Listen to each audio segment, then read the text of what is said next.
Hey there, listeners. Galen here. Today's episode is the audio from a conversation on Substack that I had with Nate Silver and Michael Lang, who is an elections analyst in New York City. We talked about the Democratic mayoral primary, which I'm sure you've heard about by now. Zohran Mamdani, the New York assemblyman, overperformed expectations and is now the presumptive Democratic nominee. Of course, we get into the weeds of New York City politics here, but we talk plenty about the national lessons that can be learned from Zohran's campaign, if there are any. For paid subscribers of the GD Politics podcast, you'll have the full episode right here. Otherwise, you'll have a preview that will cut out at a certain point, at which point, head over to gdpolitics.com and become a subscriber today. As a paid subscriber, you'll get about twice as many episodes. You'll also get updates when we post something to your email, so you'll never miss an episode. You can join the subscriber chat, ask some questions, and also you'll have access to all the videos for all of the podcasts. All right, here's the show. And we are live. Nate, I was telling Michael before you got into the waiting room that if you were also wearing a navy shirt and glasses, we were going to have to shut the whole thing down. I usually wear the contacts.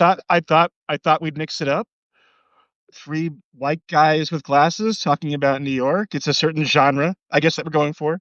Yeah. Well, okay, to that point, I think obviously we're here to talk about the New York City mayoral primary, but as they did in the debates, as the candidates always do in situations like this, I think we have to prove our worthiness of New York, prove our New Yorker-ness.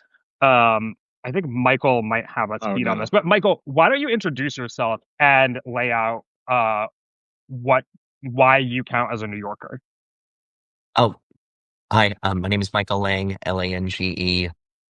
I'm a political writer, born and raised, based in New York City. Did a lot of writing on the New York City mayoral race. I guess I will take credit for saying that Zohran Mamdani was going to win, although he won by way more than I expected him to. And Michael, it counts. It counts. You went out on a limb. Thank you. You didn't have it pure 50-50. It 100% counts, and your analysis was great. So subscribe to Michael's newsletter. Yes, thank you. Wow, that's the validation that I was seeking. I guess, how can I prove my native New Yorkerness? I was born at Roosevelt Hospital on West 58th Street, which is now Mount Sinai West. So I guess that shows you how things have kind of changed. Colson Whitehead said that you're a New Yorker when what was there before is more real than what's there now. And quite literally, the place I was born has changed. Wait. Hold on. I got you beat then. I was born at St. Vincent's Hospital, which is now a luxury high-rise. So wow. Okay. I think I might actually have you beat there. But you were born in New York. You're born in New York City, Galen? Here's the story. I was born in New York City. My parents were living in Morningside Heights, moved to Flushing for affordability reasons. Then when we started going to school, had to get into school, we moved to working class suburb Ossining, New York. Lived there until I was 10 or 11. And then we moved to a rural town in upstate New York outside of Syracuse. And then I moved back to New York City in my professional life. So kind of like I may not be the biggest New Yorker, but I'm the most New York. Like Mitt Romney was born, I think, in Detroit, right? And I don't know if you'd consider Mitt Romney a consummate Detroiter. Maybe a Michigander, but I think you're stretching the definition here. Okay, but I've also lived the majority of my life in New York City. Or the longest I've lived somewhere is New York City. That counts. Yeah. I've lived my whole life in New York City, absent just my time in college. Oh no, this was not a born and left thing. I am here. Ironically, I went to Boston College. A lot of great New Yorkers go to college at Boston, then come back, like AOC. But ironically, when I was in college, I started getting involved in politics here. But I wish I did a little more in Boston because I kind of missed the Michelle Wu rise, and she's someone that in hindsight I think is very similar to someone like Zohran Mamdani, right down to the free buses and the expanded rent control, rent stabilization, things like that.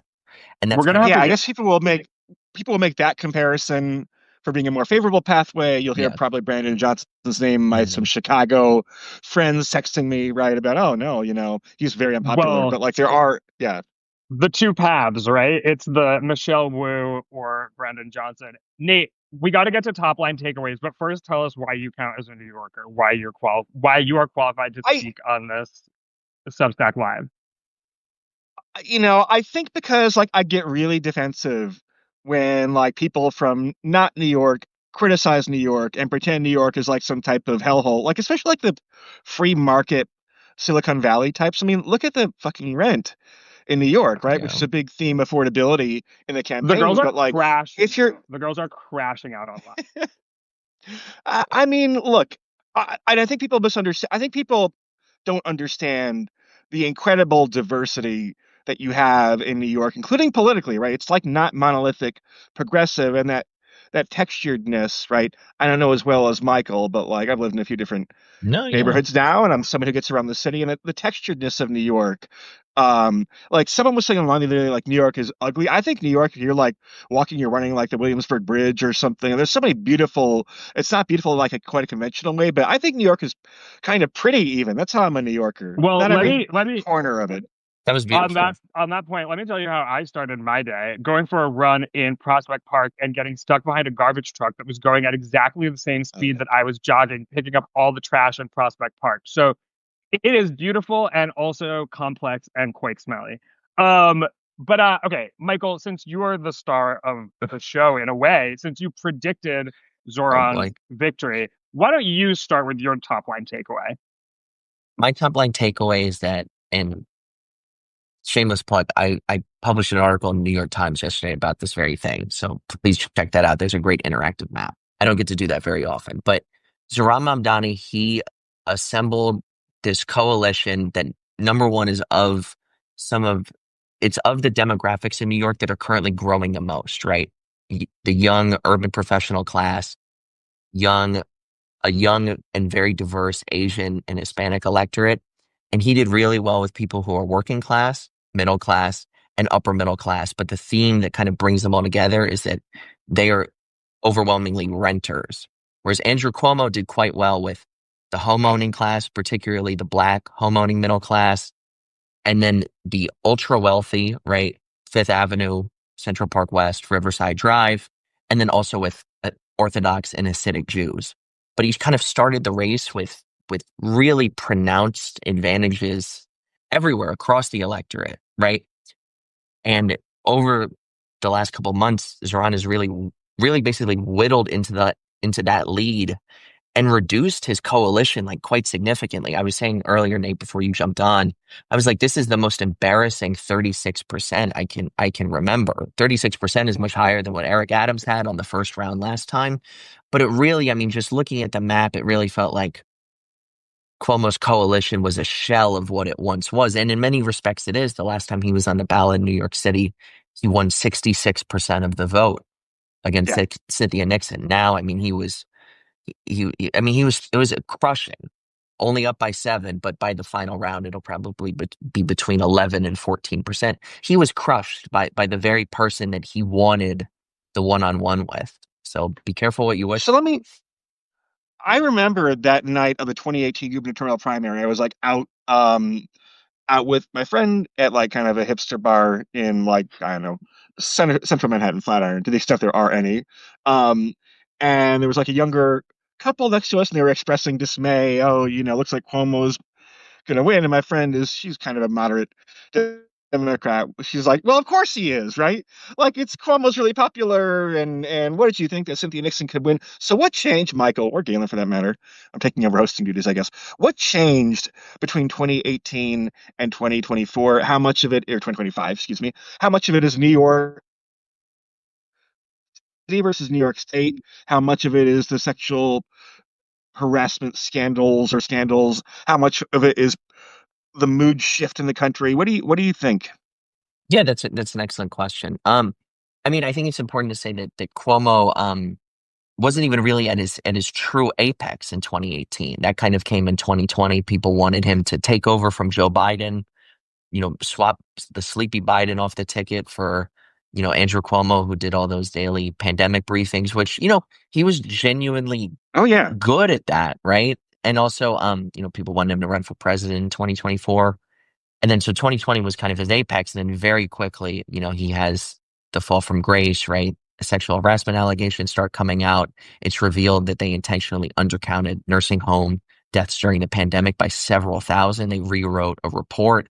And then there was a bombshell report by the New York State Attorney General that basically found that these 11 allegations were certainly, that they were very credible and that Cuomo's denials were not. And then there was overwhelming pressure on him to resign. He was going to be impeached by the state legislature if he wasn't. So he resigns, briefly mulls, and a comeback a year later, decides against it, waits in the wings for, Eric Adams there were always, kind of the specter of legal trouble haunting his administration. He kind of waits in a way that was similar to how he waited out David Patterson, who also had legal trouble when he was the governor, New York's first black governor, New York versus New York's second black mayor. Adams basically leaves the field, after his indictment that then goes away. And the path is kind of cleared for Cuomo to come back. But I mean, I think there were many ways that he could have run this race, or won the race, but he ran a shambolically awful campaign. I mean, people said, for a while, people were like, "Oh, you're harsh on him because you don't like him." And let's be clear, I do not like Andrew Cuomo. I am very pleased with what happened on Tuesday, but objectively, I mean, it was an atrocious campaign. They ran away from the media. They took the voters of New York for granted. And I think all of us as New Yorkers, I take that very seriously. When you take the people who live and work here every day, when you take their support for granted, and he absolutely did. It was an unbelievably arrogant, the way they behaved, the insinuations that you were not a real New Yorker if you did not support Andrew Cuomo. But they were very, they were preoccupied with all the wrong things. And I will say, I took some flack for this because the first poll that really showed the race was tightening. They had a meltdown on the internet, with they were yelling at the journalists, things like that. Like always a bad sign. Yeah, always a bad sign. But they're like coming after Politico, and it's like, guys, like Politico is not really writing super negatively about you. And I distilled it as they were trying to spin the political class of the city when it's like you are actually at risk of losing a lot of your working class support. And of course, that was dismissed. But then you look at this map, and other than black voters, they hemorrhage support with Asian working class voters. They hemorrhage support with Hispanic working class voters. They won Staten Island by 9%, which is that is the most Italian county in the United States. It's a very union dense county, but also the North Shore is very racially diverse. I mean, it was, again, an atrocious performance commiserate of an awful campaign. Yeah. I mean, I think we can talk about some of the macro trends here as well, which is one of the challenges for progressives when they've run in the past is they've got like support amongst the, white progressive professional class on lock, but they're not able to diversify that support.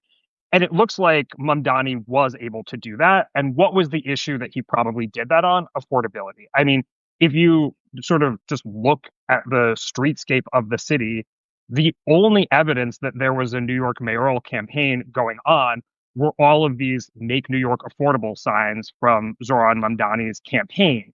And he kicked off his campaign in the Bronx. By the way, he did not do very well in the Bronx, so I don't know how many of these voters he ended up winning over, but talking to Trump voters in the Bronx saying, what do you care about? And it was affordability, affordability, affordability. And so while he may not have got that exact type of voter, he was able to expand beyond if you look at the map, he ultimately did the best in places like East Williamsburg, Bushwick, Ridgewood, Greenpoint, the commie corridor, as you've taken to calling it, Michael, which is the kind of place you would expect to go overwhelmingly for an AOC type or even an Elizabeth Warren or what have you, or maybe Maya Wiley in the last mayoral primary or something like that. Big fans of Jumaane Williams, the public advocate, etc. But it didn't stop there. I mean, the fact that he won Manhattan is a pretty big. These are all preliminary results, but the fact that Zohran Mamdani won Manhattan and was getting some of those downtown places, was getting uptown, like East Harlem and sort of Hamilton Heights area, I think is significant. And so, yes, Cuomo ran a very bad campaign. And I don't think that the lesson from this is that New York City is all of a sudden like a democratic socialist dream. I think that in a general, under different circumstances, it could still be quite hard to win as a Democratic Socialist in New York City. But he was able to use an issue to sort of combine the two pieces of the Democratic Party that progressives have had difficulty combining. Well, I mean, there is. Oh, sorry, Nate. Go ahead. There is an important point here that gets neglected, which is like having a higher floor among your worst groups is important, right?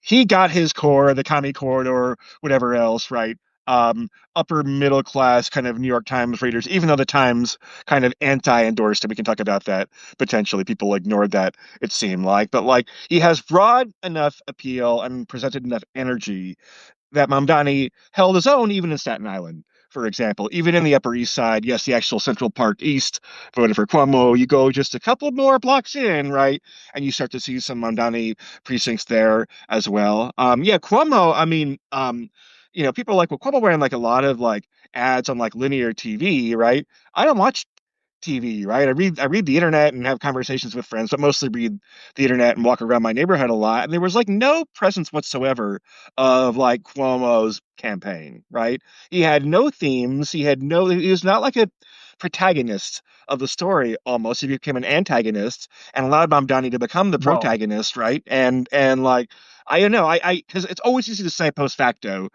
this guy underperformed expectations, therefore he ran a bad campaign. But it was bizarre and kind of entitled. Well, It was you the said worst. I you was just asked gonna say it what was the changed. worst. Sorry. Go ahead. You asked what changed, Nate, between 2018 and now, and it's people's feelings about the Democratic Party, Democrats' feelings about the Democratic Party. To Yes. sort of, Yes. take a page from your book, Michael. I also wrote something in the Times that came out on Monday that was called "Why Democrats Need Their Own Trump," and it was, a headline that was meant to grab people's attention more than anything. But one of the main points is that in order to turn the page, a successful Democrat is likely to run against the Democratic Party. And Cuomo became, what people's negative feelings about the Democratic Party post Biden, post inflation, post all, the 2024 loss. And Zohran Mamdani became, what's that famous quote from the 1992 election? I look at Andrew Cuomo and I think of last year's calendar. That's not a great place to be when you're looking at a party where a majority of Democrats themselves don't like Democratic leadership in Washington. And so, yeah, I mean, that's what changed. Democrats themselves don't like where their party is at. I think also, Cuomo, as you said, Cuomo very neatly embodied this kind of atrophying establishment, right? He himself was like a Clinton aide. I think also what makes this race so interesting is you can do you can look at it really from a national perspective, but you can also look at it from a local perspective. And you mentioned that when Zohran launched his campaign, he was talking to Trump voters in the Bronx. And like, while he didn't win Fordham Road in the Bronx, he was also talking to Trump voters along Hillside Avenue in Queens, which is little Bangladesh, right? And a lot of folks, not only did they talk about cost of living, they also talked about the war in Gaza, things like that. That South Asian corridor along Hillside Avenue turned out for Mamdani incredibly well, right? You mentioned that some of his best neighborhoods, Greenpoint, Ridgewood, etc. Right below that is like Westchester Square, Jamaica Hills, Kensington, these neighborhoods with large South Asian populations that for once they kind of had a candidate of their own.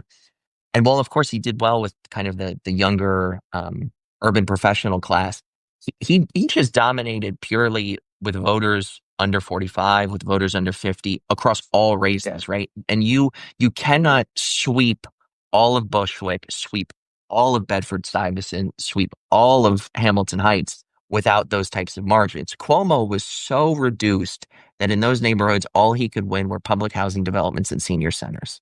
That was it, because he really he hemorrhaged support, and it's because Mamdani, on all the mediums that young people use, he was ubiquitous there, right? Everyone I knew was asking me, "Wait, this is like your guy, you know him, da da da da da. Like, what's happening here?" And where Cuomo was just not, he just was not present at all, and very much distilled the generation gap in terms of how people feel about politics, but also just how they kind of consume their news and are met where they are. I thought he also kind of presented a very like familiar New York archetype, right? Yes. Bright young guy, you're not even quite sure exactly what mix of ethnic groups he is, but he's well presented. He works hard, clearly very ambitious. And New York likes people who are ambitious, right? It likes people who are hustling a little bit. You can take it too far. With Andrew Yang, it became like too much of a shtick, right? And he Yeah. was doing stunts, and this seemed to work. I mean, I think he also kind of like caught the media a little bit by surprise. People just assumed, oh, Cuomo's running, and there's a bunch of no names who can't coordinate, and so it's going to be Cuomo, and then we'll see if anything interesting happens in the general election, right? And like the timing was good. I still wonder. I mean, his margin was so impressive. I think it's pretty overdetermined and coming on high turnout, right? You know, I still wonder if there are alternate scenarios where I mean, once the ball got rolling, then I think it was his to lose, right? I wonder when. I mean, when did you think, Michael, that oh my gosh, Cuomo's actually really in trouble? And that's the end of the preview. Head over to gdpolitics.com to become a paid subscriber today. You'll get about twice as many episodes, and you can connect your account to most places that you listen to podcasts. So head over to gdpolitics.com and become a subscriber today.